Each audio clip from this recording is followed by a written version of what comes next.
Chanel, I learned a new way to pay her.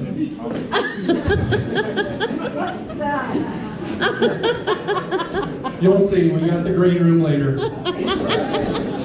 Awesome! Thank you so much. Round of applause for every one of the comics that you've seen here tonight so far. These guys are phenomenal. We usually put this show on about once a month, so if you like it, Laugh Out Loud Comedy, check us out on Facebook to find out what we're doing. Diane Kylander's Comedy Tsunami and Laugh Your Ass Off is Gary Mugridge. Projectile Comedy is Morgan, Paul, and myself. So again, check us all out on Facebook. But again, love is hard. That is the name of this special. Love is hard, right? And I want you guys to know I thank you so much for remaining silently offended through everybody. Because it's great. When I write a joke, how I typically write it is, my line of decency is somewhere down here, so that I can jump across it from time to time. So when I write a joke, I'm like, oh, that shit's awful. It's going in the show. That's how I do it. First and foremost, I want to get this out of the way. Since the last time I did a comedy show, I was in a plane crash. This has got nothing to do with Kobe. I was in a plane crash. What happened was we were sitting on the tarmac and we're waiting to take off, and all of a sudden the plane just, and I was like, oh my God, what was that? And I looked at the guy next to me, I was like, we were just in a plane crash, and I actually need the material. So I look out the window, and the pilot gets on, he's like, folks, if you're wondering what that was to the plane, the disturbance, if you look outside your left window, you'll notice that the tug carrying the packages has crashed into our wing. We are currently waiting for a mechanic to come over to see if the aircraft is still flight ready. I was like, what? At this point, I'd rather just drive. Shit, I'll walk it. Because what is a mechanic gonna do with that? And he's like, yeah, the plane, yeah, wings on the ground, yeah. Hey, Cooter, grab your Yahtzee shaker, come check this out. He's like, we got their money already? Yeah, okay. Snake eyes, they're good to go. So we're sitting there in the plane, the captain gets back on, and a couple minutes later he's like, folks, we have no good news. The aircraft is flight ready. We're just currently 13th in line for takeoff. We're waiting for the black cat to get out from in front of the wing. However, in the event of a mid-air collision this time, we want to remind you folks that us co-pilots up here are the only two on flight with a parachute. However, if in the event of a water landing, the seat in front of you doesn't turn into a flotation device, we want to thank you for choosing Allegiant Air. We'll see you on the other side. Hope we crash over Lake Como. Now, the only reason I'm picking on Allegiant Air is I told the guy at Lost Luggage, I was like, man, find it. Find my bag, or I talk about you every fucking show. Find it. That's why we fly Delta. Got that sponsorship out of the way. So, a lot of you guys out here, I love the fact that my UPS family is here. So for those of you that don't know, I'm a UPS driver, 18 years. Thank you. It's not as impressive as some of these guys. But The Irishman just came out. Did anybody watch that? Yeah. You know what that makes me? I'm a fucking mafia member. That's right. I'm a Teamster. That's right. Go Teamster. Most of you might know me as Busby the Bald One. And some of you out there might know me as Baby Ears Busby. And now you're looking at my ears. But for those of you who know me best, you know me as the fucking package handler. That's right. And we put it in the brown every day. Oh, God. And sometimes we go around back. That's right. Do you know how many of you we deliver to and catch you just coming out of the shower? Holy shit. Now it's not even a coincidence, it's just magic. And it's never the person you want it to be, but it's always the person you'd expect it to be. It's never that hot girl where you're like, oh shit, yeah, I need a signature. Right? Just sign it. Just sign it.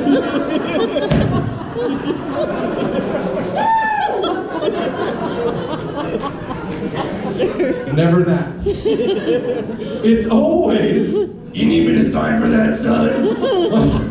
No, ma'am, I don't need a signature for this one. Oh my God. Just go ahead and set it down right there. I'll just pick it up. Oh God, Jesus. It reminded me we were having lasagna that night.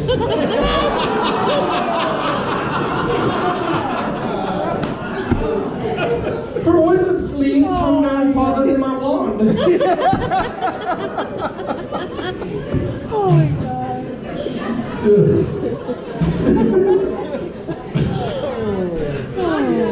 So, it is fucked up, right? It is. So, guys can relate to this next one. This just happened to me this last week. It's unbelievable. And I'm sure a lot of you ladies, every guy in this room has a buddy who text messages him the most obnoxious, obscene shit that would probably get them divorced, right? Yeah. There's a couple people that, I have his phone right now. Everybody, every guy has this friend. Now, my friend Brad, he's my brother-in-law, my sister's husband, is this guy. He sends me obnoxious shit. Last week, I'm doing my route, my UPS route. I'm in town. I'm on the 1200 block of Yellowstone, if you want to verify it. There's a lot of apartments down there.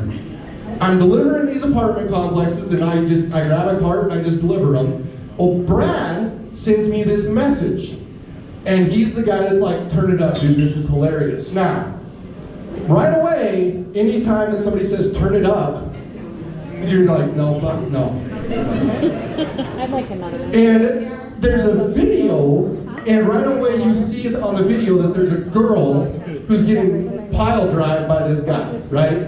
So I'm like, right away, you know it's porno, so I'm like, no, I turned it down, and I'm walking, and I've got my packages in my hand, and I push play, and he's like, you gotta turn it up, you gotta turn it up. So I'm watching this video, and sure enough, the girl's getting rocked by this guy, and I'm trying to listen to it, and there's no sound. There's no sound. I was like, huh. So I stop it, and I turn it up just a little bit, and I push play. There's still no sound, so like, what the fuck? So I'm just watching this video, and instead, I guess there's just no sound. And it's just this girl getting rocked for about 38 seconds on this video. So I was like, does Brad not know about red porn or youth porn or any of this shit? I was like, it's just porno. So he sends me another message. He's like, dude, wasn't that hilarious? I was like, did I fucking miss something? So I turn it up a little bit more, I push play, and I'm watching this thing, I'm really paying attention. Maybe there's a blooper or something. And I'm watching, and there's still no sound. And so I turn it up all the way. And I'm like, what the fuck? You know, and I'm walking. I start walking back towards my truck, and I notice that there's 5 boys standing next to my truck. They're all ages about 10 to 13. And that's when it dawned on me that my phone was hooked up to my Bluetooth speaker.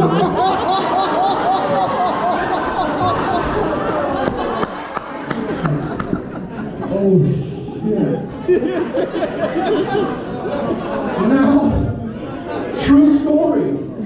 The most fucked up part about this video is the funny part of the video. They took the sound of the girls moaning out, and instead of that, there was this really over-the-top gay guy and a goat. And I don't know if it's from the same video, but all you can hear is, oh yeah, throw up my ass. Oh yeah. Oh yeah. I'm gonna be on the fucking news.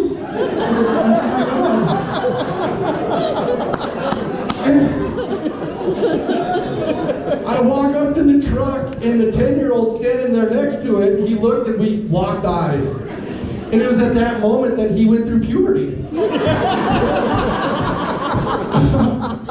I did what I did. I didn't know what to do, so I did what I thought was best. I just walked up to the side of the truck. I was like, knock it off, we gotta go. I hop in the seat and drive off. And I got these 5 kids following me on their bike. They're like, wait, how is it in?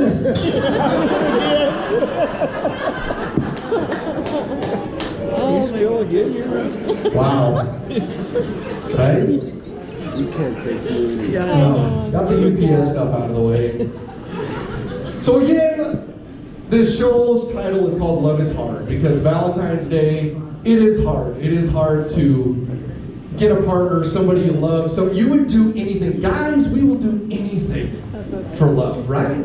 I think most of us will do anything. One time, back when I was just out of college, just beginning of college, I was floating the Yellowstone River with a bunch of friends. That's gross enough already.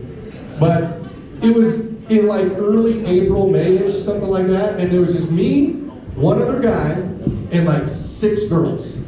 So of course, right? I was like, my chances are good. I haven't had my annual baby yet, so. And this water was cold. Yeah, I have 3 children with 3 different women. Long story. Or short. So we're floating down this river, right? And the water is super, super cold. We have a cooler in the middle of one of the rafts that we have full of drinks, whatever. And me and my buddy and a bunch of girls. One of them I had dated, so I knew my chances were good with this one. So I was like, yeah, even if all else fails, shove boot back up your butt, I guess. Get back with this girl. Jesus Christ. I'm sorry, cross the lines. But a couple of hours got by, and it dawned on me that I have to go to the bathroom. Like I'm like, oh shit, I have to pee really bad, right? Now, in this situation, you have 3 options. Now, option number 1 is you could actually get out of the river, respectfully, and pee. But I want to remind you that this was cold water, right? And it was so cold that I would have to squat and wipe from the back. Cold, right? Or the teeth. Girls get it. Guys are like, what? It was like, little buddy, where'd you go? You know, it's like, come on. It's a me, Mario. Little shiitake mushroom there. So I said no to that. I was like, no, I'm not going to do that. So then the other option is to go in front of the group, right? You could paddle up fast and you could just kind of pee and then get back. But they could see you doing that. And I have a shy bladder, I can't do that. And it's just kind of gross. You're just like, you know, is he peeing right now? That's gross. So I decided not to do that. Now, the third option is to go back. Let them float a little ahead of you a few feet and just pee. So I decided to go with that one. So I waded back and I started peeing. And it was that day that I learned that the water you're floating in flows faster than the floaters that are in the water. Because it was about 5 seconds into this pee that one of the girls was like, did the water just get warm? And the other girl was like, oh my God, it feels like somebody's peeing right now. They immediately look back at me because I'm sitting there like this. And I hear, Gary! And I'm like, what? They're like, that is so gross. Oh my God, that's gross. That is disgusting. My ex-girlfriend said this to me. She's like, that's gross. Like, what are you so gross about? I peed in your mouth before. Let me explain. Let me explain. Let me explain. Don't act, Paul. Don't act like you didn't want to do this, and Diane, don't act like you've never done this. It was her fetish, not mine. I'm just compliant, and I was curious, and she was pledging. Me, what did I do? I was just sat there, I was like, oh, beautiful. It's also that day that I learned that the average human mouth is smaller than the average human bladder. Because it was like, and I was like, I can't stop, it stings. swallow. Like, here, this will help. Saki, saki.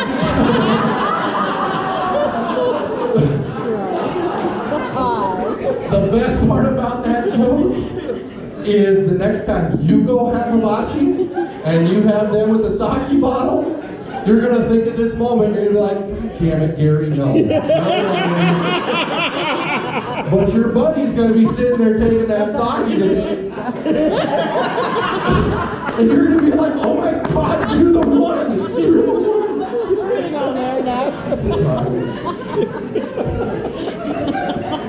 So throughout the years of having hard tribulations of trying to find love, I do have 3 kids with 3 different women. Yes, and I'm a comic in Billings, Montana, so it tells you how my life's going. Right?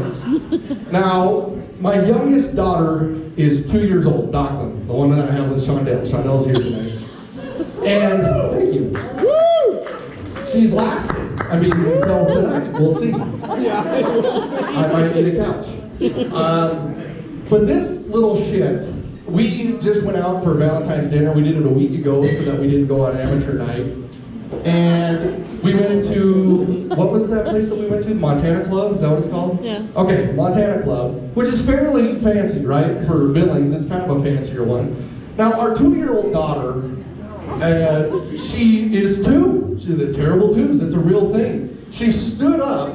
She has little crayons that they have at the table. She stood up and has a crayon turned around and threw it at the table behind us, and it landed in the guy's mashed potatoes. Just kind of. And the guy, so I was like, oh my God. You can spank her if you want to.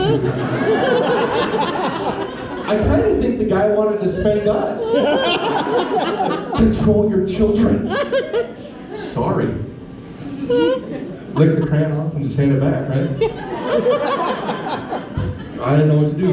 Now, this is the same little shit that in our house, we have our toothbrushes in our bathroom. And I have a toothbrush that has little, we all have the little caps on the bristles so that shit particles don't hit it. I don't know. I'm a sucker. I didn't want it.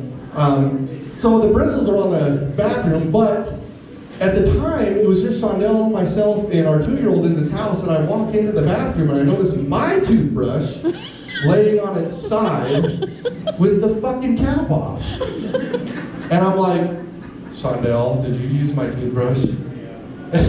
She's like, no, what are you talking about? I was like, oh. Because you don't know where she stuck this toothbrush, right? And the whole time I'm just like,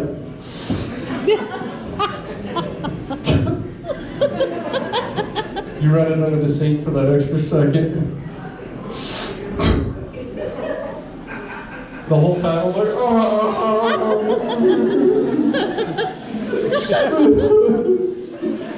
Now I know what that girl felt like with the pee in her mouth.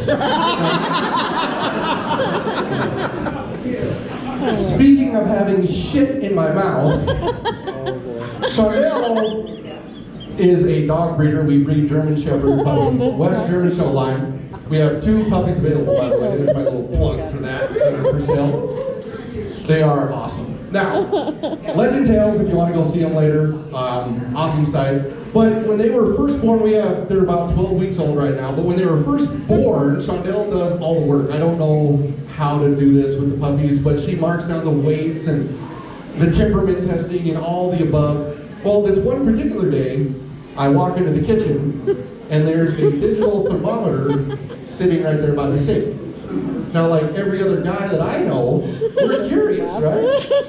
I turn this thermometer on, she knows what's about to come here. I turn the thermometer on, and I put it underneath that tub. And I was sitting there waiting to see if I could mow the lawn or if I was too sick.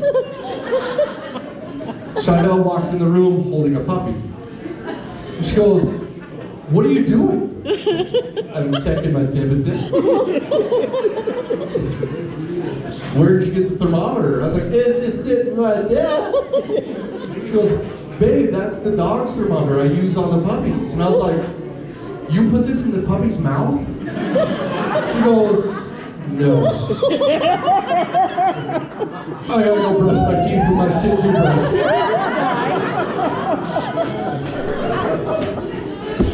It's alright though, because I learned with these puppies, I get to help pick up the dog poop out in the backyard, right? Well, I learned that it's very natural for the mother German Shepherd to eat the puppy's poop, like that's normal. She cleans the den, right?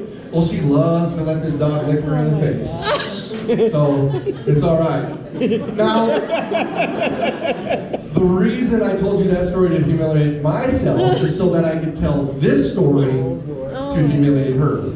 And it's when we went into labor with our 2-year-old daughter. Now, Chanel and I, we got together and we got pregnant very fast. Now, again, I have 2 other children outside of Chanel. This was her first. This is her first child. We found out we were pregnant and she was kind of scared. She goes, you know, I don't know, does it hurt? Like, what are some of the details you can tell me from this other labors that you've been through? I was like, well, I don't know. We went to the doctor. They gave me the epidural. There was a little bit of pressure, to the best of my knowledge. And a few hours later, we had a baby. I don't really know. I don't want to give you false information. But she was happy with that answer. She accepted it. September 27th goes around. We're 9 months in. Actually, we're 10 months in. We're close to 10 because we went over our due date. Now, we're just sitting down at Hardee's downtown. We ordered our lunch, but we didn't even get a chance to get our lunch when she was like, oh my God, we gotta go to the hospital. I think I'm going into labor right now. And I was like, we just fucking ordered. Can I get it in a bag to go? Like, she's like, we gotta go right now. We gotta go. So we leave Hardee's, didn't get the lunch. We go up to the hospital, and by 2 o'clock in the afternoon, they had us in the bed. Now, they poke her, they prod her, they get all these things going on. The head nurse comes in, and she goes, I'm gonna check to see how far along dilated you are, to see how far along in the labor we are. So she checks, she goes under the blanket, she's like, you're at a 2, so we've got some time. So get comfortable. And Chanel goes, okay, you know, she goes, I'm starving, can I have anything to eat? The nurse goes, I'm sorry, you can't. You can't have food, just clear liquids, I can get you some ice chips. She goes, can I get like some pudding or some ice cream? And she goes, no, I'm sorry, you can't. And the nurse leaves. She turns right over to me, she's like, babe, will you go down to the cafeteria, just grab me anything? It's like, I can't get you anything. She just said, she goes, they don't know what the fuck you're talking about, just get anything. I'm starving. And I was like, babe, I can't. She goes, fine, whatever, just sit there on your phone. I was like, I'm not gonna eat either. I'm gonna go through this with you. Like, I'm not gonna eat. In a couple hours, we'll eat. 46 hours of labor. Really, Chanel? We're sitting there. Really? It is now September 29th. And I'm sitting on the couch, scrolling through my phone. And I hear, and I kind of look up, you know, and I look over to see, and she was just flipping through the channels. And I was like, okay, so I go back to my phone. A couple seconds go by and I hear,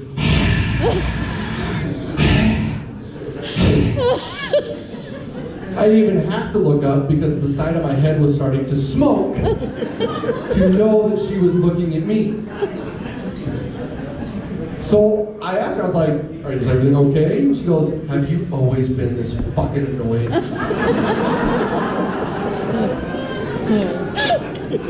What did I do? And she goes, every time you breathe out, I fucking hear it. Stop it. Were you that loud? What?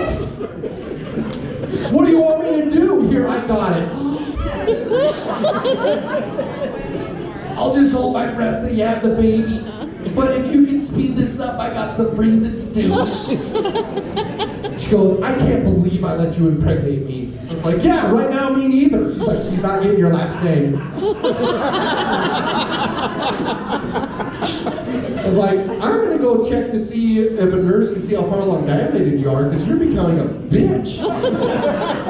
She goes, take your fucking time. I was like, oh, I will. I'm going to go down to the cafeteria. cafeteria. You want me to get you some? Oh, I'm sorry.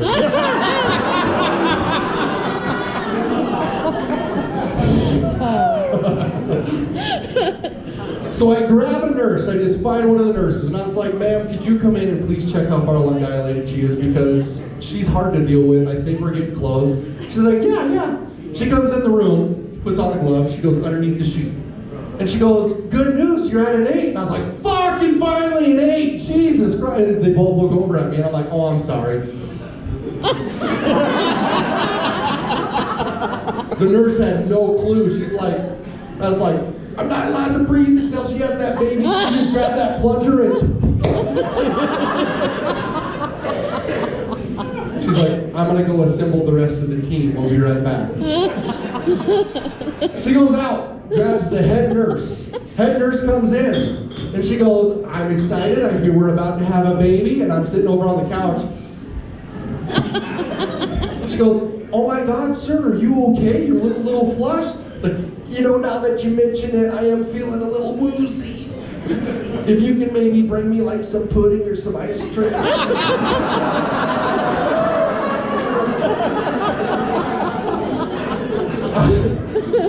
I know there's moms in the room right now, because the look I just got from them was like, oh, the hell you did.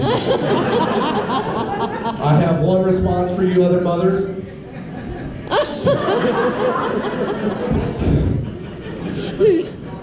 We just finished my second sack bath, right?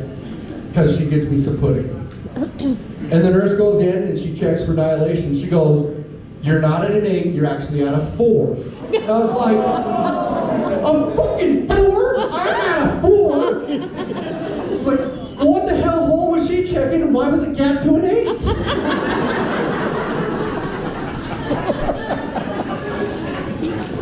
I can't even. Couple more hours pass. The nurse comes in, she goes, all right, it's time to start pushing. So I'm standing up by Shondell's head, and we're starting to get the process going of the pushing part. And now we start to push, and it's 10 seconds of just... You can see a goat head form on the side of her neck. And she pushes it, she's like, oh, fucking you lied so bad about this. You said it was a few hours. You lied. And I was like, I'm a liar? You're a fucking liar. She's like, what? I was like, yeah, as hard as I sat here and watched you push, you could have moved that washing machine all by your fucking self.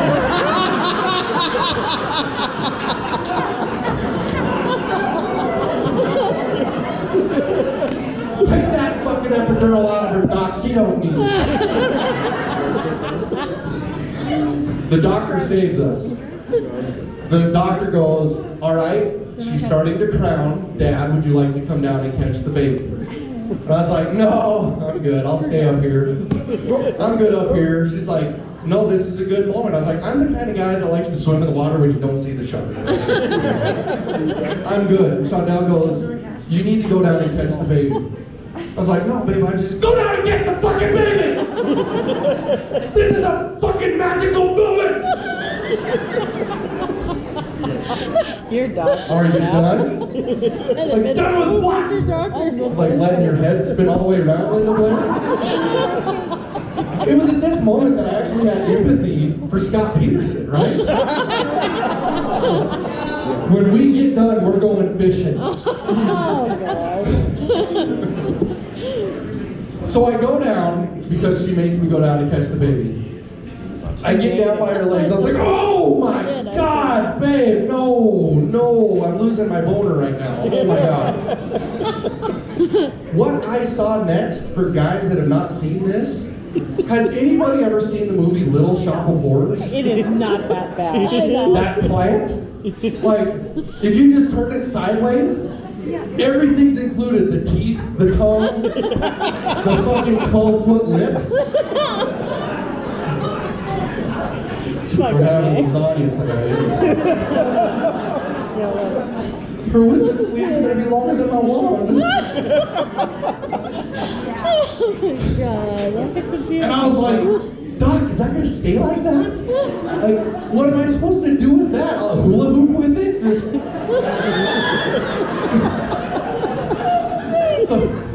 I felt one of the sides. I felt it. Did you feel it? I felt it. Hello. Feed me.